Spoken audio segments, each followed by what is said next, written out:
Jeg har tænkt meget, det har jeg, og jeg er simpelthen kommet frem til, jeg føler mig allermest tryg ved at gå ud i stormvejr. Og det er fordi, jeg tror simpelthen ikke på, at der er nogen, der orker at begå et overgreb i dårligt vejr.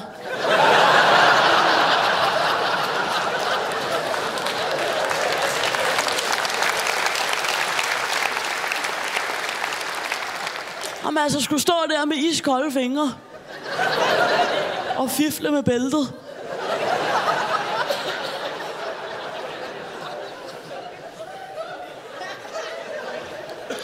2 sekunder.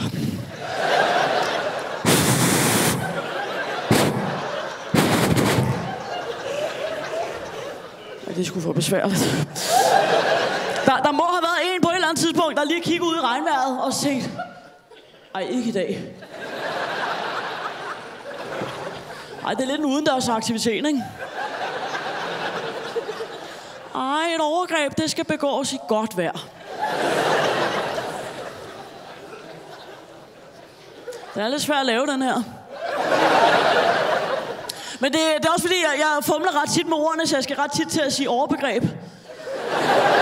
Det lyder som noget helt andet. Det lyder som en mand, der sidder i en busk og venter på at kunne springe frem og overforklare et begreb helt vildt. Det hedder espresso, ikke espresso.